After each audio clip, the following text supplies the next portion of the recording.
Vamos a comentar en este video la noticia los pros y los contras del alza del dólar en la economía de Colombia. Recientemente El Tiempo publicó esta noticia que dice los pros y los contras del alza del dólar. No se conseguirán este año dólares baratos. Viajar al exterior y comprar por internet será más costoso. Aquí en la parte inferior aparece el link donde usted puede leer la noticia completa. Vamos a considerar unos cuantos párrafos. Dice, si usted es de los que vienen aplazando las vacaciones, tiene frenada la compra de materias primas básicas para su negocio, o no le han girado aún dinero a su hijo que estudia en el exterior, a la espera de que el precio del dólar baje un poco, llegó la hora de cambiar de estrategia, porque dólar caro habrá para rato. Las posibilidades de conseguir dólares hoy a los precios de mediados del año pasado, cuando se compraban en promedio a 1.880 pesos, son bastante remotas, más aún con un barril de petróleo que se vende por debajo de los 50 dólares y frente a la inminente alza de tasas del Banco Central de los Estados Unidos, Fed. Por eso hay quienes dicen que dólares baratos ya no se conseguirán este año, y lo mejor es acostumbrarse a hacer cuentas con una tasa de cambio que, en el mejor de los casos, rondará entre los 2.350 y los 2.450 pesos, sin que se descarte que en algún momento pueda superar los 2.600 pesos. Muy bien, en esta noticia se nos habla del tipo de cambio del peso colombiano, y para entender lo que pasa con el tipo de cambio es importante conocer bien dos cosas. Una es la balanza de pagos y la otra es el mercado cambiario. La balanza de pagos, recordemos, es un sistema contable que posee varias cuentas. Una es la cuenta corriente. Por ejemplo, en millones de dólares, en la cuenta corriente tenemos la balanza comercial. En la balanza comercial registramos el intercambio de bienes que los países realizan con el exterior. Es decir, las exportaciones de bienes, que por ejemplo en 2014 Colombia registró alrededor de 56.900 millones de dólares en exportaciones, pero también compró bienes del exterior 61.600 millones de dólares. Es decir, Colombia vendió alrededor de 56.000 millones y compró alrededor de 61.000 millones. Es decir, el país vendió menos de lo que compró, exportó menos de lo que importó. Es decir, aquí tiene un cierto déficit en su balanza comercial. ¿Cómo se relaciona esto con el mercado de divisas? En el mercado de divisas estamos hablando de un mercado como cualquier otro, en el cual se negocia una cierta cantidad de un bien. En este caso hablaríamos de una cantidad de moneda extranjera, es decir, de dólares americanos básicamente, y a un precio. Ese precio es el tipo de cambio, la cantidad de pesos que se pagan entonces por cada dólar.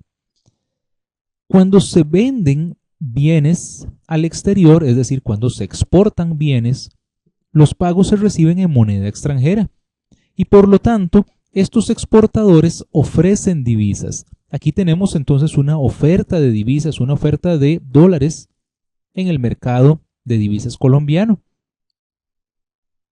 Pero cuando se importan bienes, es decir, cuando se compran bienes del exterior, hay que pagar en moneda extranjera. Y entonces las importaciones representan una demanda de divisas.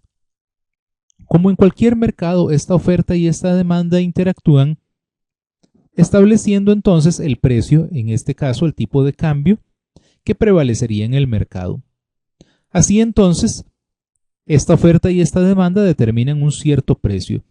Claro que conforme vemos que Colombia es un país que importa más de lo que exporta, entonces esta demanda tiende a subir, de manera que el precio tiende a elevarse.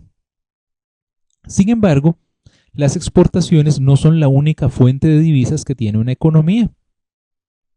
En este caso, bueno, vemos que Colombia tiene un déficit en su balanza comercial, pero ¿de dónde más puede obtener divisas? Bueno, hay una venta no solo de bienes, sino también de servicios, e igual hay una cierta compra de servicios. Cuando hablamos de servicios, estamos hablando entonces de servicios que se venden o que se compran a nivel internacional, como es el caso entonces de servicios turísticos, de transportes, de viajes, de seguros, consultorías, entre muchos otros servicios que se compran y se venden a nivel internacional. Muy bien, Colombia tiene un déficit en su balanza de servicios, es decir, vende menos servicios de los que compra. Pero también existe la renta y la transferencia. Aquí estamos hablando entonces de que hay personas que reciben divisas del exterior. Por ejemplo, existen colombianos en Estados Unidos que envían dinero a sus familias en Colombia. Y también personas en Colombia que envían dinero a familiares fuera de Colombia o que por razones de algún otro tipo envían dinero fuera del país. Estos elementos, las exportaciones y las importaciones que constituyen la balanza comercial, más los servicios, la renta y las transferencias, nos dan la cuenta corriente del país. Así es que entonces nos encontramos con que Colombia posee un déficit de alrededor de 19.000 millones de dólares en su cuenta corriente. Todo esto nos daría, como vemos en la gráfica, una presión para que el tipo de cambio suba. Es decir, hay una mayor demanda de divisas que una oferta. Pero la cuenta corriente es apenas la primera cuenta de la balanza de pagos. Tenemos una segunda cuenta que se llama la cuenta de capital. En esta cuenta de capital registramos inversiones, entradas y salidas de capitales, endeudamiento también.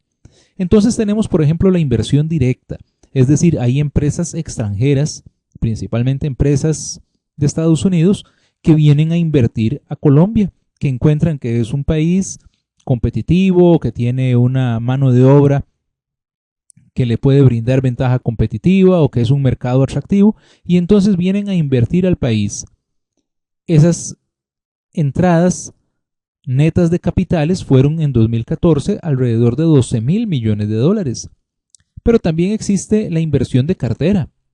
La inversión de cartera no es la inversión para producir, sino que es la inversión en títulos valores. Es la inversión que es meramente financiera y que no es productiva y que representó un saldo positivo para Colombia de 11.000 millones de dólares. Vemos entonces que en la cuenta de capital Colombia tiene un saldo bastante elevado de 23.000, casi 24.000 millones de dólares, que excede el déficit que obtuvo en su cuenta corriente. Esta gran entrada de divisas entonces incrementa la oferta y por lo tanto entonces tenemos que el mercado nos lleva a que haya un tipo de cambio un poquito más abajo.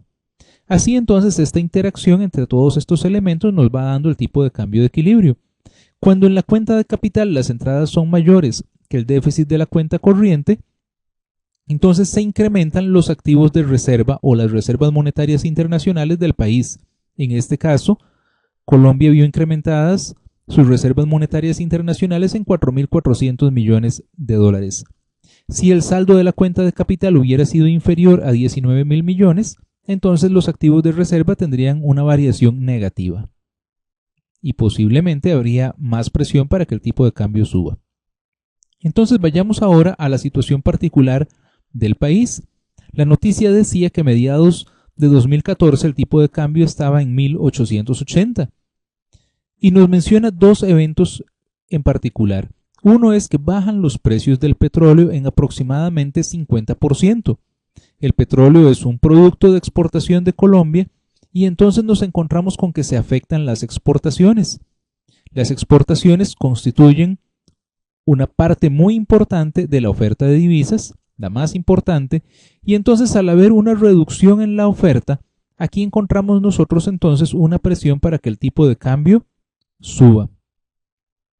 El otro elemento que menciona la noticia es el posible aumento en las tasas de interés en Estados Unidos. Los inversionistas valoran el rendimiento y valoran el riesgo. Los inversionistas saben que la economía de Estados Unidos es menos riesgosa que la de Colombia. Y si suben las tasas de interés en Estados Unidos, entonces mejora la rentabilidad en Estados Unidos con menor riesgo. Entonces los inversionistas deciden llevar sus capitales a Estados Unidos. Esto afecta entonces esta inversión de cartera, haciendo entonces que a la hora de querer sacar los capitales, los inversionistas demandan divisas. Si bien estas tasas de interés no han subido aún en Estados Unidos, la simple expectativa de que suban hace que muchos inversionistas tomen la decisión de sacar sus capitales. Así que entonces esto nos lleva a un tipo de cambio más alto, que puede ser el que se encuentra actualmente alrededor de los 2.400 pesos. Así que ahí vemos un poco la explicación del por qué el tipo de cambio ha venido subiendo en el país. ¿Es esta devaluación perjudicial para la economía? Bueno, hay algunos que se afectan negativamente, específicamente los importadores que van a comprar sus productos en el exterior y que van a tener que pagar más pesos por los mismos dólares que importaban hace un tiempo.